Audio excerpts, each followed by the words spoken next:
Hello everyone, welcome to another video talking geeky stuff with me, Tenshi. And today's topic is about comic artists.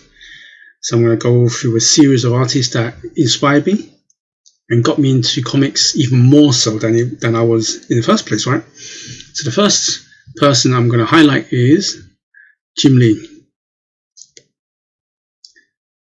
Jim Lee, I got into his work in like the late 80s, like I think 89, when I found he was doing X-Men or Uncanny X-Men at that time.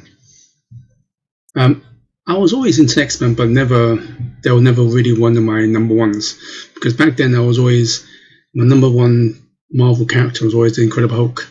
Number two was Spider-Man, and I knew about X-Men. I picked him up every now and again, but never really picked up every single issue. I just picked up like the event series or maybe crossovers and so on. It was because of Jim Lee and the combination of Jim Lee and Chris Claremont, the writer, that got me into Uncanny X-Men back in 89, 88, 89. Can't actually remember the year, but it's around that time. Yeah, and so as you can see from some of these images, he's one of those guys who can just draw everyone. You know, he made like Cyclops look cool.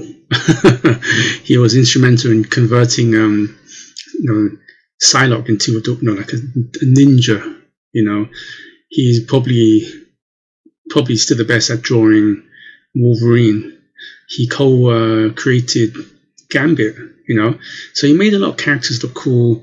Women look sexy.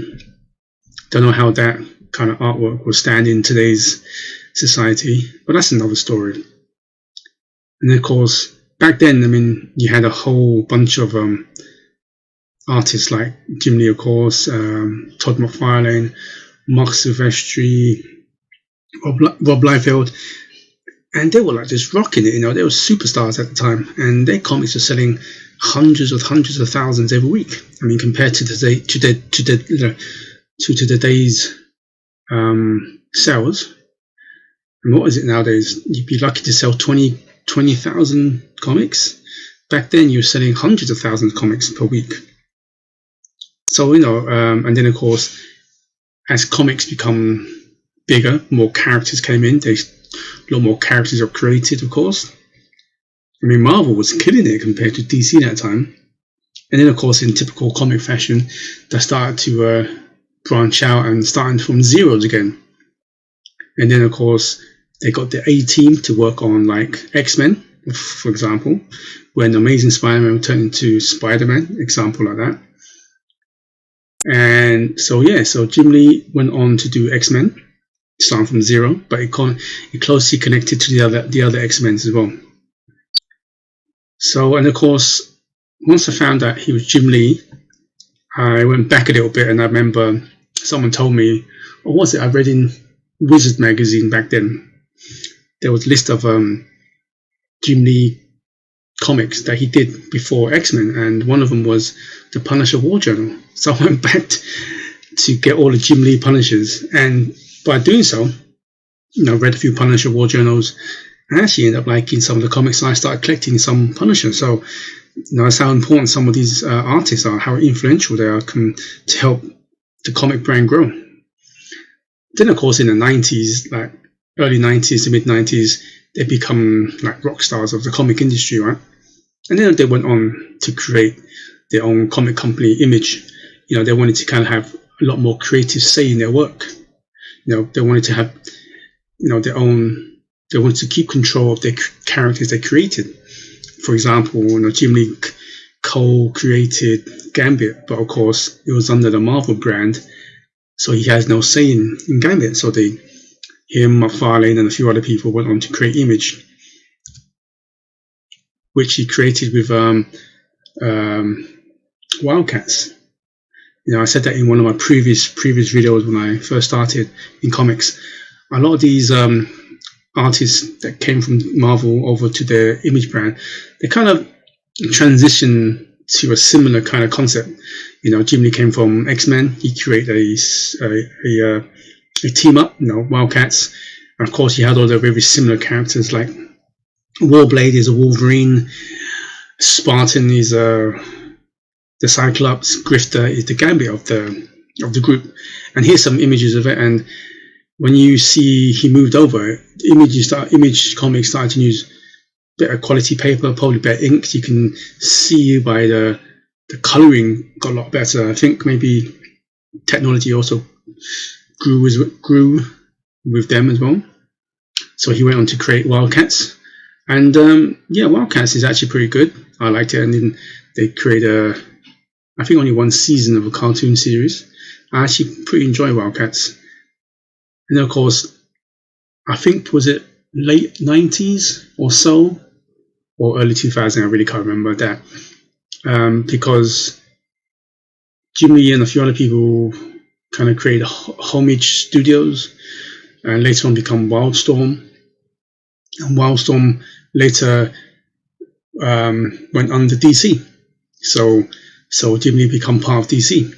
And in DC, he had the opportunity to work on Batman. He did Batman Hush. I think it's a 12 issue, if I remember correctly. Went on for a year. The story was okay, nothing special to be honest with you. I just picked it up because Jim Lee doing Batman. And as I said, Jim Lee does. Everyone looks good under him. Basically, when you read, if you get a chance, definitely pick up the graphic novel and read it. It's just kind of like Jim Lee news Batman, but when you read the series, there are so many characters in it. You practically just Jim Lee doing DC heroes, really, or DC characters. So no, on the DC he did Batman. He said he was a big fan of Batman, and he's always wanted to pencil or draw the Batman series. He got his wish. Then of course, once he finished Batman, Batman probably is the most popular superhero on the planet. I mean, you can argue Batman, Superman, Spider-Man, and so on, but it's definitely up there. Then after Batman, of course, he had the opportunity to pencil Superman, another one of his favorites, and I picked up as well. Again, the story wasn't amazing. It was decent for for what it is, but just reading and watching Jim Lee's artwork is just that is the main reason I picked up, really. And like I said, I do recommend you picking up the graphic novels and reading them, if not just for the artwork, really. And of course, under DC, he went on to draw like Wonder Woman and other characters. And of course, here's some mention of other characters that he's done. For example, I've always thought that me personally, that he made Rogue. I mean, I never cared too much about Rogue, but until he drew her, gave her some personality, she became one of my favorite female X-Men. And then, of course, Captain America, he did a fantastic Captain America. I mean, if you watch my intro scene, I went through a list of his artwork, and the scene when he teamed up with Black Widow and Wolverine when they were doing in the 1940s in World War II. That image when Captain America is flying with his shield, fantastic. And of course, I mean, I still think he does the best Wolverine to this day. And I just think he does best everyone, to be honest with you. And I mean, if you look at his artwork, he inspired a lot of new generation artwork. He kind of set the standards of how a character is drawn. And you look at the Wolverine, the way he poses with his two hands up and his claws coming out. I mean, it influenced the movies. Even Hugh Jackman does it in the film, right? And I believe that Jim Lee had a say in that myself. But there is one character I would love to see them do right is Gambit. I always like Gambit character, but I hope they do that right in MCU when they do get time to do it. Punisher was one of them until Netflix, John I can't pronounce his surname, John Bernthal. He's perfect for Punisher, so it's a shame that Netflix didn't continue. But hey, they kept the same actor in Marvel in the MCU. But I'm hoping they don't sanitize it, make it kid friendly. They should keep the violence. Well, anyway, this is my video on the comic artist focus, and the first one is Jim Lee, one of my favorite. Like I said, please give this video a like. And let me know if you're a fan of Jim Lee's artwork. And if you like this kind of video, please subscribe to see more of me talking geeky stuff. And thank you. And good morning, good afternoon, and good evening, wherever you are in the world. And please stay safe. Goodbye.